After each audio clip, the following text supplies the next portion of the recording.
Di sini aku bawa salah satu contohnya action figure yang aku buat sendiri, dan ini kemarin sempet diangkat di JNE Genius. Jadi kita punya kayak semacam katalog, bukan katalog ya, jadi kayak semacam magazine atau majalah dari JNE. Nah itu aku sempat diangkat karena aku membuat karakter si Joni nih mbak, kayak gitu. Jadi tuh buatannya Mas? Ini buatan aku sendiri, ini biasa. buatan tangan aku sendiri. Hanya ada satu di dunia ini, kayak gitu. Iya.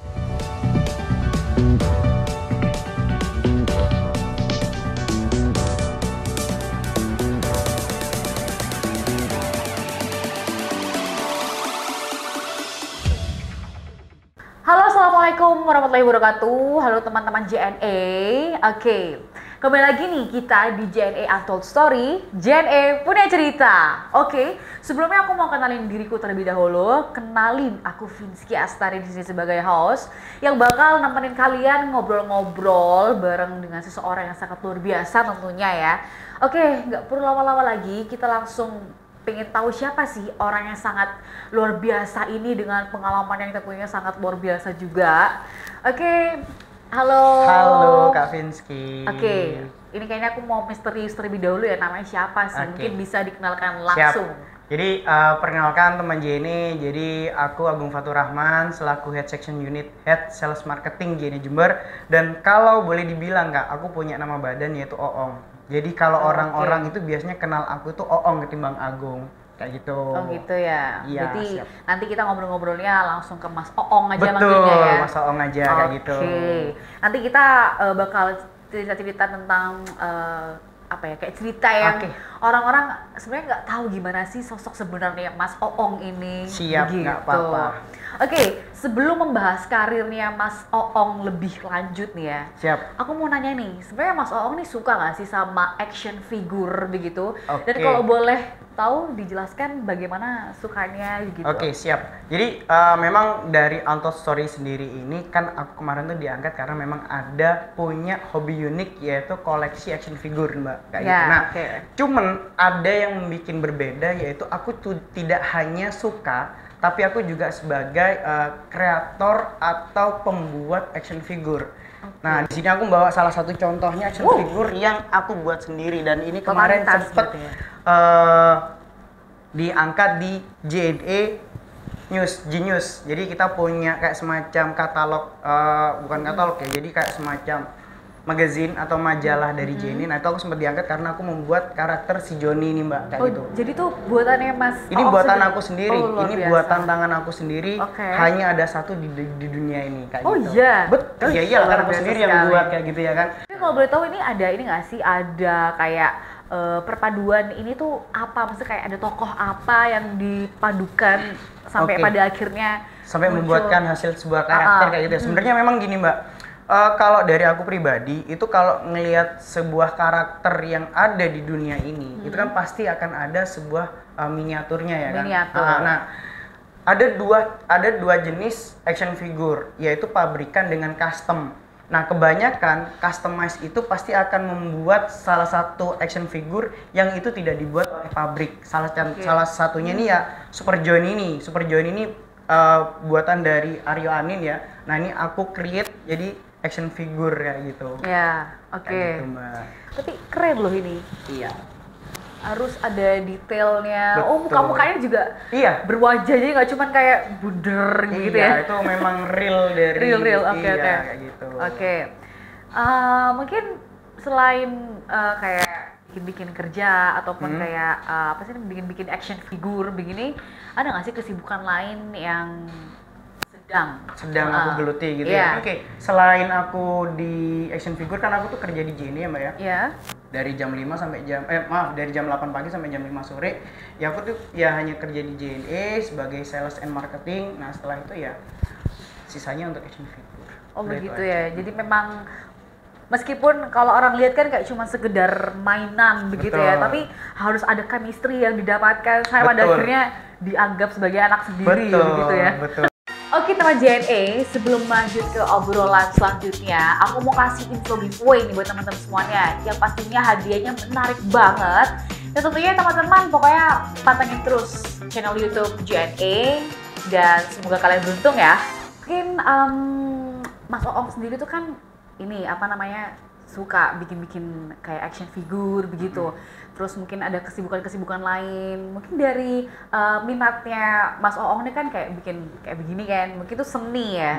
Tapi kok bisa tiba-tiba sekarang udah menjadi keluarga bagian dari JNE itu bagaimana? Siap. Jadi bermula dari aku punya bisnis jual beli action figure kayak gitu. Nah aku jual beli action figure dan pada saat itu di tahun 2013 kalau nggak 2014 aku lupa, itu aku beranggapan ketika aku bekerja di salah satu ekspedisi itu akan membantu pekerjaanku untuk meningkatkan penjualanku karena kan aku kerja di ekspedisi karena pada saat itu aku jualannya kan via online tuh. Nah ketika aku jualan via online pasti membutuhkan jasa ekspedisi. Nah ketika ada lowongan pekerjaan di JNE secara otomatis aku langsung ngelamar tuh di tahun itu. Nah awal mula ya aku sebagai teller aja ya, sebagai teller di situ. Terus di tahun-tahun berikutnya alhamdulillah tahun 2019 dua atau 3 tahun lalu dipercaya sama kantor diangkat sebagai head section unit sales and marketing kayak gitu. Oh begitu, jadi rezekinya alhamdulillah nyambung. Berjalan dengan Iya, betul. Nyambung banget. Iya. Terus ketika menjadi head unit nih sekarang kan, pasti kan ada kesibukan-kesibukan tertentu pastinya ya. Terus juga denger-denger ya, bukan denger-denger sih, memang udah pasti. Ya, katanya Mas Oong ini juga menjadi motivator para UKM di Kota Jember tentunya ya. Mungkin bisa diceritain gitu gimana? Siap. Kalau dari aku pribadi Kak, jadi aku itu kan memang basicnya jualan mulai dari muda ya. Aku tahun 2010 udah punya ilmu untuk jualan. Jadi memang bener sih akhirnya aku jatuh dan besar di JNE ini di keluarga sales and marketing. Karena basicku jualan kayak gitu. Nah, ketika aku sudah di JNE terus diangkat sebagai head section unit, terus aku punya peluang dan kesempatan yang sama seperti UKM yang ada di Jember. Akhirnya aku tuh kayak semacam sering membuat kelas seminar. Aku tuh menceritakan gimana sih proses jualanku terus seperti apa, dan kebetulan juga kan aku juga ada ikut kelas-kelas yang ada di JNE yang ada di luar kota. Nah aku ikut kelas, akhirnya mendapatkan materi-materi terbaru. Nah materi terbaru yang aku buat itu dimana goes to digital marketing kayak gitu, karena memang pada saat ini tagline kita itu UKM naik kelas. Jadi gimana caranya kita membuat UKM itu yang kebanyakan offline, jualan offline, itu kita gimana caranya buat ngangkat mereka di ayo waktunya kita udah online kayak gitu. Jadi udah banyak banget aku ngisi kelas, terus diundang di beberapa instansi untuk memberikan materi-materi terkait digital marketing kayak gitu. Jadi memang pengalamannya juga sangat luar biasa, mungkin dari relasinya juga memang untuk memotivasi itu juga sangat penting biar dapat ini ya anak-anak muda tentunya ya itu bisa membangun semangatnya biar meskipun hanya UKM saja. Siap. Kemarin itu aku juga gini Kak, aku kemarin itu kan memang aku maunya itu membangun bibit-bibit muda untuk sebagai pebisnis muda ya kan. Jadi aku ngebuat JNE Goes to School. Jadi aku tuh masuk ke sekolah-sekolah memberikan ilmu jualan kepada adik-adik sekolah. Jadi gimana caranya mereka ketika udah lulus sekolah itu udah punya pendapatan sendiri tanpa harus merepotin orang tua. Gitu. Aku mau yang lagi nih Mas. Selain yang tadi diceritakan oleh Mas Oong nih, katanya Mas Oong ini ada beberapa program di program di digital marketing. Betul. Nah, itu mungkin bisa dikasih tahu nih ke teman-teman program apa aja sih yang di dalam digital marketing itu. Jadi kalau di digital marketing itu biasanya kita akan melakukan, kalau di dunia sales itu biasanya kuncinya ada 3 ya, yang dimana itu ada branding, selling ataupun marketing.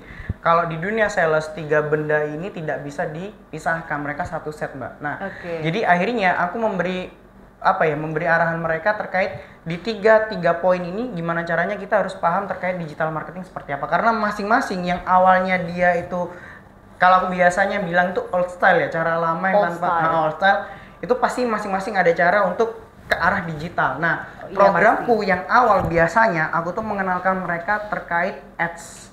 Jadi di situ ada Facebook Ads, IG Ads kayak gitu. Nah, gimana caranya mereka sudah paham terkait pembuatan page kayak gitu. Jadi mereka itu tidak lagi concern jualannya hanya di marketplace saja. Paling nggak mereka udah paham gimana sih caranya membuat web, terus gimana sih caranya kita membuat katalog digital, terus kita naikkan ke platform mereka sendiri kayak gitu. Jadi intinya kita memberikan pemahaman gimana caranya mereka harus siap dan sudah bisa berjalan di digital marketing. Tapi memang tidak bisa tidak dapat dipungkiri kita tuh kan sekarang memang hidup di mana teknologi digital tuh udah nomor satu rasanya kan. Jadi kayak orang-orang tuh udah sangat bergantung terhadap teknologi dan juga tentunya dengan adanya teknologi kan jadi semua tuh jadi lebih mudah begitu ya. Tapi Mas Oong kan tadi udah berkarir di JNE ini mulai lama banget ya, mulai tahun 2000. Alhamdulillah kurang lebih udah 9 tahun. 9 tahun itu lama banget loh Mas ya. Masih sebentar, masih betah aku di sini. Ya, intinya masih langgeng lah ya. Iya, betul. Nah, kalau boleh tahu itu sebenarnya kemauan sendiri atau ada dorongan sih dari keluarga ataupun ada pressure tersendiri dari keluarga atau enggak ada, atau memang kemauan sendiri begitu? Mungkin ini cerita yang sedikit banyak orang nggak tahu ya.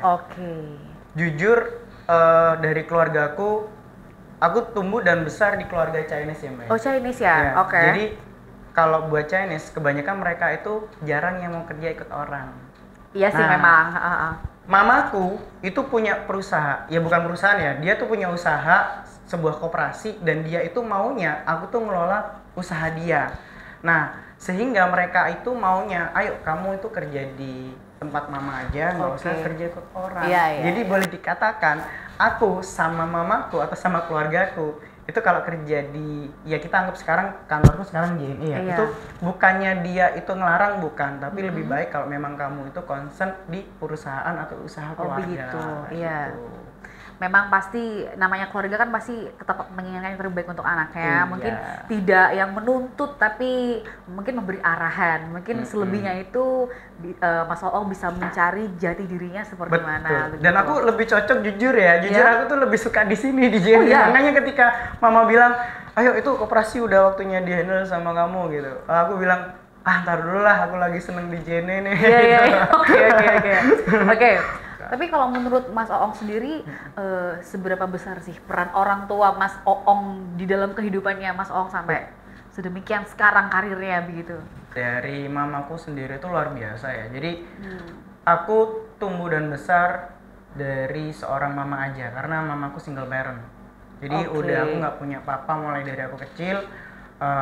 Mereka udah cerai dan aku udah ikut mamaku udah mulai dari SD. Jadi sosok mamaku tuh yang membuat aku tuh kuat dan tegar melihat seorang mama juga menjadi seorang ayah ya kan. Jadi pada saat ini apapun pencapaianku itu semua karena mamaku semua. Aduh, aku sedikit kayak kalau masalah tentang orang tua apalagi ibu tuh membuat aku tuh sedikit sesak, karena memang jujur semua yang aku dapatkan pada saat ini tuh semua karena berkat doa dari mamaku, terus support dari mamaku. Ya meskipun kadang mamaku, ayo kapan mulai megang koperasi, udah gitu aja udah. Cuman aku pribadi masih pengen di JNE ya gitu. Luar biasa. Mungkin dari Mas Oong sendiri ada nggak sih yang mau diungkapkan kepada keluarganya, mungkin terutama ibu begitu? Monggo, nggak apa-apa kalau misalnya mau diungkapkan. Siap. Nah mungkin untuk mamaku pribadi ya, dari aku pribadi terima kasih banget udah ngejagain aku, udah ngebimbing aku, udah ngebesarin aku, ngedidik sampai aku seperti ini. Karena tanpa support doa dari mama, aku tidak akan menjadi siapa-siapa kayak gitu. Oke, sekarang tadi kan kita udah ngobrol-ngobrol ya sedikit serius, nyantai, terus juga ngomongin tentang kehidupan keluarga. Sampai akhirnya kita mengetahui ternyata Mas Oong ini di belakang ini seperti ini begitu. Sekarang kita mau nyantai-nyantai dulu nih Mas, mau nyantai, kita mau relax, mau main game gitu. Siap dengan gamenya nggak? Siap. Oke, sebelumnya kita mau gamesnya itu gampang sih ya, mudah. Jadi mungkin nanti aku ngasih pertanyaan 2 pilihan, nanti Mas Oong memberi jawaban dengan sangat cepat begitu ya. Oke, mungkin mata atau hidung gitu. Mas Oong menanya mata gitu ya. Siap. Oke, langsung nih ya. Pertanyaan pertama, olahraga atau jalan-jalan? Olahraga. Oke, alasannya nanti aja lah ya. Oke. Yang kedua, botak atau jerawatan? Botak. Oke. Yang ketiga, TV atau YouTube? YouTube. Oke. Yang keempat, ketinggalan dompet atau ketinggalan HP? Ketinggalan dompet. Oh iya, Iya. oke. Yang nomor 5, action figure atau holiday? Action figure lah. Udah pasti. Aku Iya, tuh iya, bakal iya. rela nggak holiday demi untuk nebus pre-order dari action figure. Gitu ya. Iya. Tapi mungkin dari pilihan-pilihan itu kan pasti ada alasan tersendiri Betul, gitu ya. betul, Tapi mungkin betul. ada satu pemikiran sih aku Iya. sama tadi gitu ya. Oke. Nah, teman JNE, waktunya giveaway nih. Mas Oong, kasih pertanyaan dong buat temen JNE kali ini. Oke kak, jadi siapa nama karakter action figure yang aku bawa saat ini? Nah, buat teman JNE, tulis jawabannya di kolom komentar ya. Dan jangan lupa subscribe YouTube JNE Spasi ID. Dan juga follow Instagram JNE_ID dan JNE.Jember. Oke, Mas Oong, terima kasih banyak Siap. ini buat ngobrol-ngobrolnya bareng dengan Vinsky di sini Siap. dengan membawa anaknya yang sangat lucu Iya, itu ya kan. siap. Oke, begitu. Dan tentunya terima kasih banyak untuk Mas Oong yang udah meluangkan waktunya dan juga terima kasih buat teman-teman semuanya yang udah nonton. Kita akan ketemu lagi di JNE Untold Story di next episode. Jadi buat teman-teman semuanya, terima kasih banyak. Bye bye.